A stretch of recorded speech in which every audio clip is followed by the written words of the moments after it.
I've seen a lot of announcements recently of what I feel is probably going to be the future of virtual reality. And that is hybrid games. Hybrid games are going to be what really gets VR kind of moving a little bit more.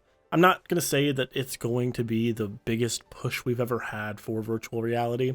I'm not even going to say that it's going to push it in any noticeable upward trajectory.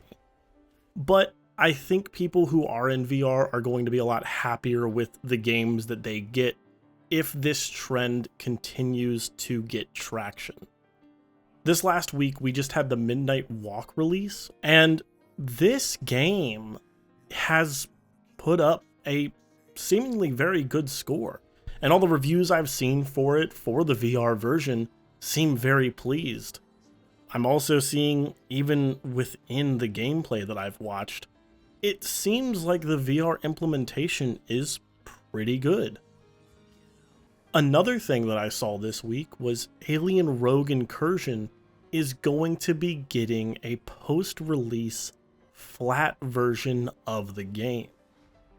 And this made me think, why are more people or more developers not just doing both?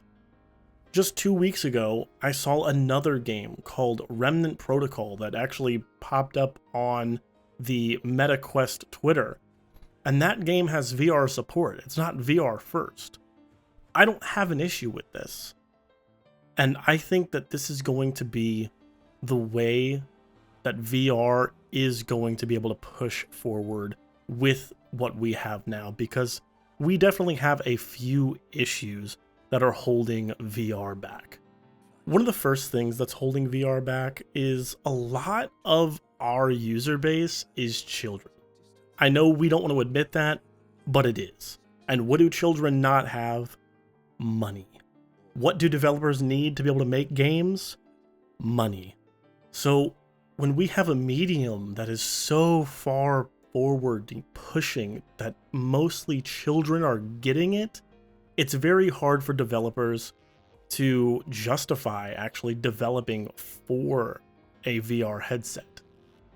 I think if you have a flat version of your game, I think that could help offset a little bit of what you are going to get from the VR community, or what you're not going to get from the VR community. Another thing is, we don't really see a lot of AAA studios dip their toes in the water of VR. We have Assassin's Creed, we were going to get GTA, which would have been nice. We got Aliens, and the other one was Metro.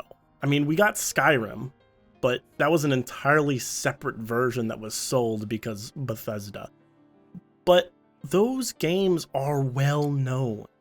These are big name games, and I think we could potentially see more big names kind of put VR in their wheelhouse to kind of push this medium a little bit further forward. Don't get me wrong, I know that we have console players that absolutely love their consoles, but the way that that landscape's going, they're hitting peak numbers. Cell phone or mobile gaming is hitting peak numbers. There's no more room to grow. But with VR, if you have people that are specifically coming to your game for the VR support that your game offers, that's going to help with your growth. Is it going to be super big growth right now? No, it's definitely not. But this is where we are moving. Eventually, these children are going to become adults, and they're going to want that Call of Duty and Cyberpunk 2077 experience. They're going to want Witcher 7 in VR. Like, that's just the way that this is going to go over time. So for me, I think support for VR within these AAA games is probably going to be the future of how this medium grows. And overall, I think the profits that you're going to be able to see from this over time are definitely going to go up exponentially year over year, seeing as how, again, these kids are getting older, and the people that already love it can't shut up about it and won't stop telling their friends to get a VR headset. Furthermore, there's an entire studio, Flat to VR Studios, that started last year, who has been making ports of older games to the VR platform. They just had Trombone Champ at the end of last year, and they're getting Postal 2 here soon. I mean, there's other ones like RoboQuest and Out of Sight. These are games that Flat to VR Studio has worked on and has made happen. The big thing here is we are seeing that there are just support studios that can do this work.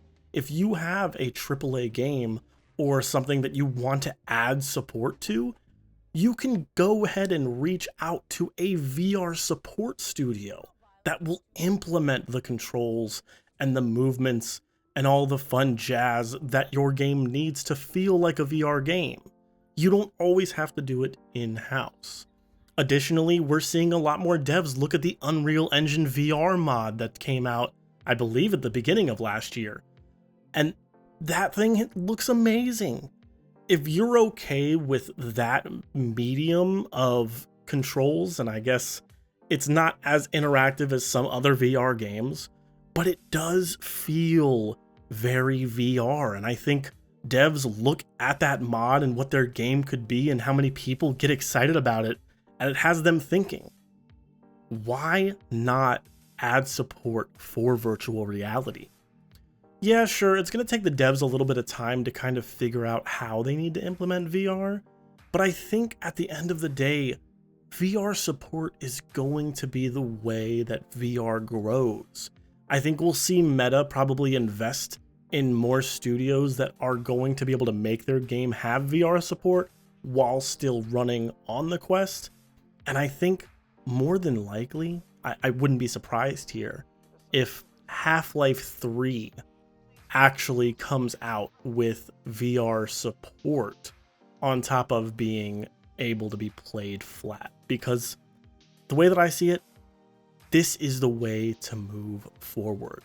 There's a very stark contrast in the quality of AAA VR and VR support, but I think if we're okay with the Unreal Engine VR mod being injected into an Unreal Engine game, and we have fun with that, it can't be any worse than them doing just that.